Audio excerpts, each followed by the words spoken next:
ಎಸ ಬೆಳಗಾವಿಯಲ್ಲಿ ನಡೆದಂತ ಘಟನೆ ಮಾಸುವ ಮುನ್ನವೇ ಈಗ ರಾಜಧಾನಿ ಬೆಂಗಳೂರಿನಲ್ಲಿ ಮತ್ತೊಂದು ಘಟನೆ ಬೆಳಕಿಗೆ ಬಂದಿದೆ. ಎಸ ಬಿಜೆಪಿ ಶಾಸಕ ಮುನಿರತ್ನ ಅವರ ಮೇಲಿನ ಮೊಟ್ಟೆ ದಾಳಿ ಪ್ರಕರಣಕ್ಕೆ ಸಂಬಂಧಪಟ್ಟಂತೆ ಕೈ ಸರ್ಕಾರದ ವಿರುದ್ಧ ಬಿಜೆಪಿ ಕೊತ ಅಂತ ಕುದಿತಾ ಇದೆ. ನೋಡಿ, ಅಟಲ್ ಬಿಹಾರಿ ವಾಜಪೇಯಿ ಜನ್ಮ ಶತಮಾನೋತ್ಸವ ಕಾರ್ಯಕ್ರಮಕ್ಕೆ ತೆರಳ್ತಾ ಇದ್ದಂತ ಬಿಜೆಪಿ ಶಾಸಕ ಮುನಿರತ್ನ ಅವರ ಮೇಲೆ ಬೆಂಗಳೂರಿನಲ್ಲಿ ಕಾಂಗ್ರೆಸ್ ಕಾರ್ಯಕರ್ತರು ಮೊಟ್ಟೆಯನ್ನ ಎಸೆದಿದ್ದಾರೆ ಅನ್ನುವಂತ ಆರೋಪ ಈಗ ಕೇಳಿ ಬರ್ತಾ ಇದೆ. ಈ ಘಟನೆಯಿಂದಾಗಿ ಬಿಜೆಪಿ ಮತ್ತು ಕಾಂಗ್ರೆಸ್ ಕಾರ್ಯಕರ್ತರ ನಡುವೆ ಗಲಾಟೆ ನಡೆದಿರುವಂತದ್ದು. ಮುನಿರತ್ನ ಬೆಂಬಲಿಗರು ತಮ್ಮ ಕಾರಿಗೆ ಹಾನಿಯನ್ನ ಮಾಡಿದ್ದಾರೆ ಅಂತ ಕಾಂಗ್ರೆಸ್ನ ಕಾರ್ಯಕರ್ತರು ಕೂಡ ಆರೋಪವನ್ನು ಮಾಡ್ತಿದ್ದಾರೆ. ಘಟನೆ ಬಳಿಕ ಎಚ್ಚೆತ್ತಂತಹ ನಂದಿನಿ ಲೇಔಟ್ ಪೊಲೀಸರು ಸ್ಥಳಕ್ಕೆ ಬಂದು ಪರಿಶೀಲನೆಯನ್ನ ನಡೆಸಿದ್ದಾರೆ. ಘಟನೆಯ ನಂತರ ರಸ್ತೆಯಲ್ಲೇ ಕೂತ್ಕೊಂಡು ಶಾಸಕ ಮುನಿರತ್ನ ಅವರು ಹಾಗೆ ಅವರ ಬೆಂಬಲಿಗರು ಪ್ರತಿಭಟನೆಯನ್ನ ನಡೆಸಿದ್ದಾರೆ. ಈಗಾಗಲೇ ಗಮನಿಸ್ತಾ ಇದ್ದೀವಿ, ಯಾಕೆ ಈಗ ಇಷ್ಟು ದೊಡ್ಡ ಮಟ್ಟದಲ್ಲಿ ಗಲಾಟೆ ಆಯಿತು, ಮುನಿರತ್ನ ಅವರನ್ನ ಯಾಕೆ ಟಾರ್ಗೆಟ್ ಮಾಡಿದ್ರು ಅನ್ನೋದು ಕೂಡ ಗಮನಿಸಬೇಕಾಗುತ್ತೆ. ಕುಸುಮಾ ಅವರನ್ನ ಶಾಸಕಿಯನ್ನಾಗಿ ಮಾಡೋದಕ್ಕೆ ಡಿ.ಕೆ. ಸುರೇಶ್ ಹಾಗೆ ಡಿ.ಕೆ. ಶಿವಕುಮಾರ್ ಅವರು ಬಹಳ ಪ್ರಯತ್ನವನ್ನ ಪಟ್ಟರು, ಆದ್ರೆ ಆಗ್ಲಿಲ್ಲ. ಮುನಿರತ್ನ ಅವರು ಅಲ್ಲಿ ಗೆದ್ರು ಅನ್ನುವಂತಹ ಕಾರಣಕ್ಕೆ ಈ ರೀತಿ ಆಸಿಡ್ ದಾಳಿಯನ್ನ, ಅಂದ್ರೆ ಮೊಟ್ಟೆಯಲ್ಲಿ ಏನೋ ಆಸಿಡ್ ಅನ್ನ ಇಟ್ಟು ದಾಳಿ ನಡೆಸಿದ್ದಾರೆ ಅನ್ನುವಂಥ ಆರೋಪ ಈಗ ಕೇಳಿ ಬರ್ತಾ ಇದೆ.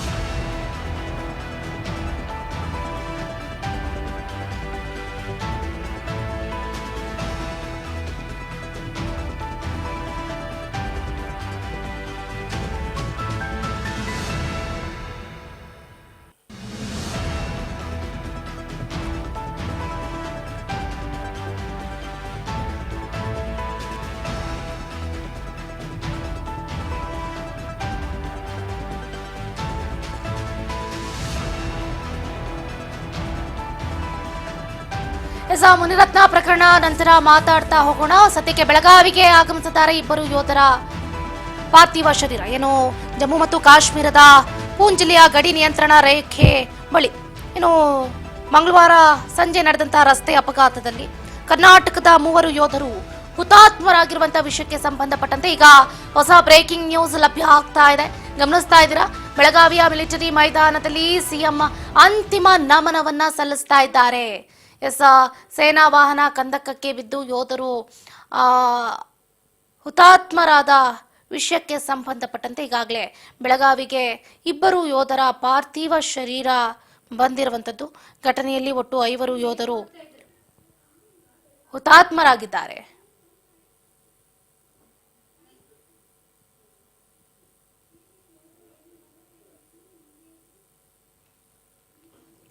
ಗಮನಿಸ್ತಾ ಇದ್ದೀರಿ ದೃಶ್ಯಗಳನ್ನ. ಘಟನೆಯಲ್ಲಿ ಒಟ್ಟು 5 ಯೋಧರು ಹುತಾತ್ಮರಾಗಿದ್ದಾರೆ. ಒಬ್ಬರ ಸ್ಥಿತಿ ಗಂಭೀರವಾಗಿ ಗಾಯಗೊಂಡಿದ್ದಾರೆ. ಅವರನ್ನ ಸೇನಾ ಆಸ್ಪತ್ರೆಗೆ ದಾಖಲು ಮಾಡಿ ಚಿಕಿತ್ಸೆಯನ್ನ ನೀಡಲಾಗ್ತಾ ಇತ್ತು. ಬೆಳಗಾವಿ ಜಿಲ್ಲೆಯ ಸಾಂಬ್ರಾ ಗ್ರಾಮದ ಯೋಧ ಸುಬೇದಾರ್ ದಯಾನಂದ ತರಕಣ್ಣನವರು 45 ವರ್ಷ, ಕುಂದಾಪುರ ಬಳಿಯ ಕೋಟೇಶ್ವರ ಬಿಜಾಡಿಯ ಅನೂಪ್ 33 ವರ್ಷ, ಮಹಾಲಿಂಗಾಪುರದ ಮಹೇಶ್ ಮರಿಗೊಂಡ 25 ಮೃತ ದುರ್ದೈವಿಗಳು ಅಂತ ಗುರುತಿಸಲಾಗಿದೆ. ಮೃತ ಸುದ್ದಿ ತಿಳಿದ ಕುಟುಂಬಸ್ಥರು ಸಂಬಂಧಿಕರ ಮನೆಯಲ್ಲಿ ಆಕ್ರಂದನ ಮುಗಿಲು ಮುಟ್ಟಿದೆ.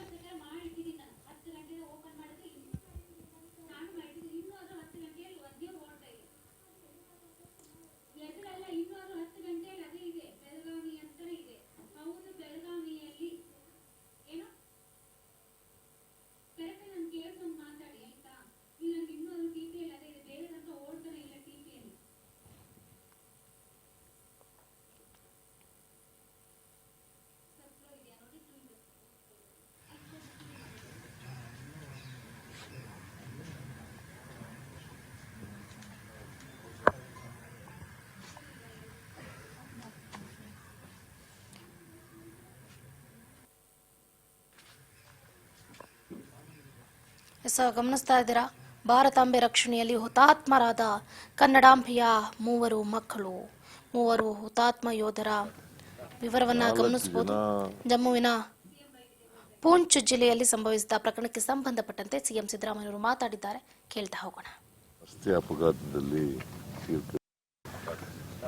4 ಜನ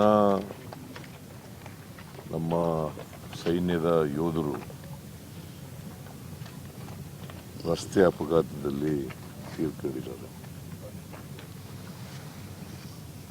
4 ಜನ ದಯಾನಂದ್ ತಿರುಕಣ್ಣನವರ್, ಬೆಳಗಾವಿ,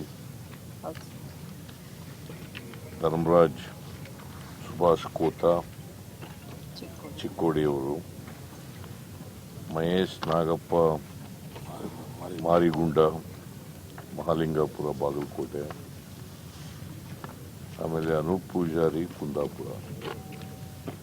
4 ಜನ ಕರ್ನಾಟಕದವರು. ಕರ್ನಾಟಕದ ಯೋಧರು ಅಕಾಲಿಕ ಮರಣಕ್ಕೆ ತುತ್ತಾಗಿದ್ದಾರೆ. ಅದರಲ್ಲೂ ಆಕ್ಸಿಡೆಂಟ್ನಲ್ಲಿ ಸತ್ತಿರ್ತಕ್ಕಂಥ ಜಮ್ಮು ಅಂಡ್ ಕಾಶ್ಮೀರದಲ್ಲಿ ಪೂಂಚ್ ಏರಿಯಾದಲ್ಲಿ ಸತ್ತಿದ್ದಾರೆ. ಪೂಂಚ್ ಜಿಲ್ಲೆ. ಇವರ ಆತ್ಮಕ್ಕೆ ಚಿರಶಾಂತಿ ದೊರಕಲಿ ಅಂತೇಳಿ ನಾವು ಪ್ರಾರ್ಥನೆ ಮಾಡ್ತೇವೆ. ಇವರ ಆತ್ಮಕ್ಕೆ ಚಿರಶಾಂತಿ ದೊರಕಲಿ ಅಂತೇಳಿ ನಾನು ಪ್ರಾರ್ಥನೆ ಮಾಡ್ತೇನೆ. ಇವರ ಕುಟುಂಬ ವರ್ಗದವರಿಗೆ ಇವರ ದುಃಖವನ್ನು ಭರಿಸ್ತಕ್ಕಂಥ ಶಕ್ತಿ ಕೊಡಲಿ ಅಂತೇಳಿ ದೇವರಲ್ಲಿ ಪ್ರಾರ್ಥನೆ ಮಾಡ್ತೇನೆ. ಮತ್ತು ಸರ್ಕಾರದಿಂದ ಏನೆಲ್ಲ ಇವರಿಗೆ ಪರಿಹಾರ ಕೊಡಬೇಕು ಆ ಪರಿಹಾರನ ಅವರ ಕುಟುಂಬ ವರ್ಗದವರಿಗೆ ಕೊಡ್ತಕ್ಕಂಥ ಕೆಲಸವನ್ನು ಮಾಡ್ತೇವೆ. ಬಟ್ ಇವರು ದೇಶ ಕಾಯೋರು. ಯಾವತ್ತು ದೇಶದಲ್ಲಿ ಸೈನಿಕರು, ಉಪಾಧ್ಯಾಯರುಗಳು ಮತ್ತು ರೈತರು, ಇವರು 3 ವರ್ಗದ ಜನ ಭಾಳ ಮುಖ್ಯ ದೇಶಕ್ಕೆ. ಸೊ ಇವರು ದೇಶವನ್ನು ಕಾಯ್ತಕ್ಕಂಥ ಜನ, ದೇಶದ ರಕ್ಷಣೆ ಮಾಡ್ತಕ್ಕಂಥ ಜನ. ಇಂಥ ಜನರು ಅಪಘಾತದಲ್ಲಿ ಸತ್ತಿರ್ತಕ್ಕಂಥದ್ದು ಭಾಳ ನೋವನ್ನು ಉಂಟು ಮಾಡಿದೆ. ಮತ್ತು ಇದು ಒಂದು ದೊಡ್ಡ ನಷ್ಟ ಅಂತೇಳಿ ನಾನು ಭಾವಿಸ್ಕೊಂಡಿದ್ದೇನೆ. ಇವರೆಲ್ಲ ಗಮನಿಸ್ತಾ ಇದ್ದೀರಾ, ಒಂದು ಕಡೆ ಜಮ್ಮುವಿನ ಪೂಂಚ್ ಜಿಲ್ಲೆಯಲ್ಲಿ ಸಂಭವಿಸಿದ ಭೂಕುಸಿತದಲ್ಲಿ ಸೇನಾ ವಾಹನವೊಂದು 350 ಅಡಿ ಕಮರಿಗೆ ಬಿದ್ದು 5 ಯೋಧರು ಹುತಾತ್ಮರಾಗಿದ್ದಾರೆ.